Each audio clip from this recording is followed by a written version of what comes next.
continued our stroll through Boston. I was so impressed with the organization. We had warm hamburgers. I mean, like, what's up with that? We're suffering. And cold hamburgers. It was like, wow. Every crevice in the side, in the street, every drain was covered, was pointed out to us. So safety conscious. All of it done by us. I mean, wow. You knocked it out of the park today. It's incredible. I am so proud to be asked to address you today. I'm so nervous, but I'm so proud. It's like, but I'm here to tell my story. I have a progressive disease, and as I was getting weaker and weaker, all my adult life, I feared going into a nursing home. And one day, I just couldn't transfer. I just couldn't stand up and transfer, and that was it. My daughter came and helped me, and I had to move into a nursing home. And all my doctors and everybody, nobody ever said there was like an alternative. None of them knew that there are PCAs, that there's alternatives to this, which is like incredible to me. How do people not know that are working with people that have a disease that might lead them to needing help, and not know that there's some alternative to nursing home care? Unbelievable. So anyway, I ended up in this incredibly horrendous nursing home. People screaming, helpless people in wheelchairs lined up in the hallway, screaming all night long, all day long. Unbelievable. It was like in bedlam or something. I had feared like crummy food and lack of privacy. It was so beyond that. It was chaos. It was elderly nurses bringing us my morning pills at bedtime, my bedtime pills in the morning. It was unbelievable. It was just at the level of incompetence of care. Supposedly these were nurses, CNAs who would not do anything but hold down the nurse's desk. I mean, it was beyond belief to me. I couldn't get people to put me to bed when I needed to go to bed. I couldn't get help being emptied when I needed to be emptied. I couldn't get up when I wanted to get up. It was, people would forget to bring my lunch to me. People, you know, it was just unbelievable. So I was lucky enough for the first while to have my own room, because the nursing home owner was my same age, and she, I think, identified a little bit. So I got to have this room that they saved for like when people have to be quarantined sort of from the general population. No one needed it right then, so she let me have it. But it's right across from the nurses' station. Every night at 5:30, someone would be wailing outside my door, and I was like, God, what on earth? You know, what's happening out there? So finally, my third night, I opened the door to look out to see what on earth, and it's a man in a chair about my age and with intellectual disability. And I put my hand on his shoulder and I said, don't worry, it'll be okay. And he looked up at me and said, no, it won't. It won't ever be okay. And like, I was so taken aback. I was so embarrassed. I thought, you know, I'm just speaking in platitudes, and this guy knows. He was so beyond me in his knowledge. I decided I wanted to help him. And so I started just leaving my bedroom door open to see what it was that he was wailing about. And what it was is our evening nurse, just a guy, would sit behind the desk where the phone is, and he would not answer the phone every night at 5:30. Howard, my friend in the wheelchair, his brother, who was homeless, would call at 5:30 every night, and they would talk. They were each other's only living relatives. And the nurse would sit there reading the newspaper and saying he was too busy to answer the phone and wouldn't answer the phone. So I'm watching this like in utter disbelief, what's going on here? So I thought maybe there was some reason not to let Howard talk or something. So finally I asked the nurse, like, can I help? Can I answer the phone, reach across.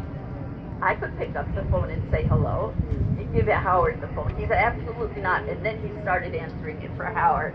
But anytime I wasn't there, he wouldn't do it. And I mean, it was just this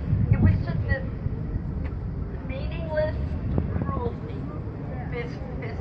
this meaningless abuse of a helpless person by a powerful person. And I was just like blown away by that. I had thought nurses and stuff, I mean, like they're the best people on earth, right? They're there to care for you, they care about people. I mean, this guy was like a jailer. He was like psychologically abusing anyone he could.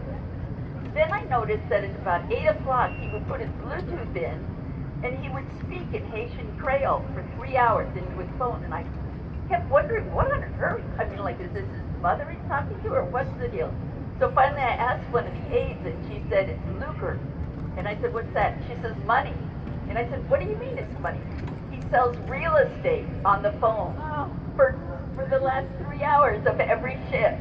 He doesn't do anything for anyone but sell real estate. I mean, like, what the heck?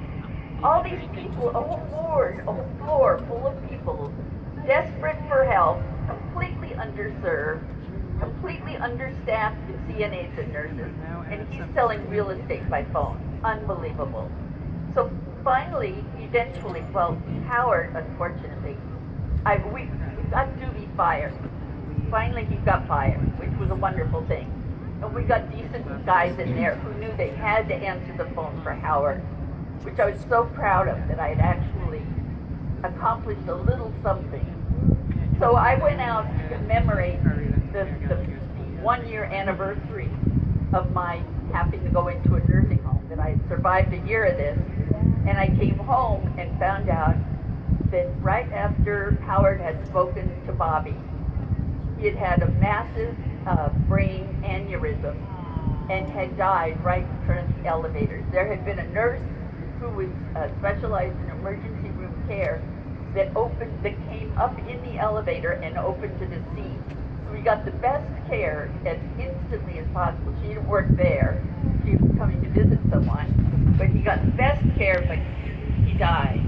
And I went to his funeral and saw Bobby, met him, but I just thought, you know,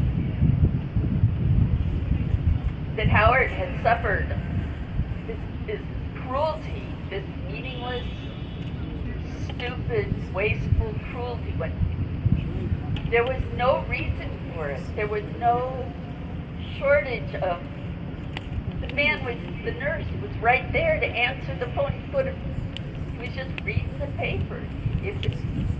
And he would, I don't know, just to realize that none of us knew that Howard had such a short time, but that finally he got to talk to his brother on a regular basis, at least.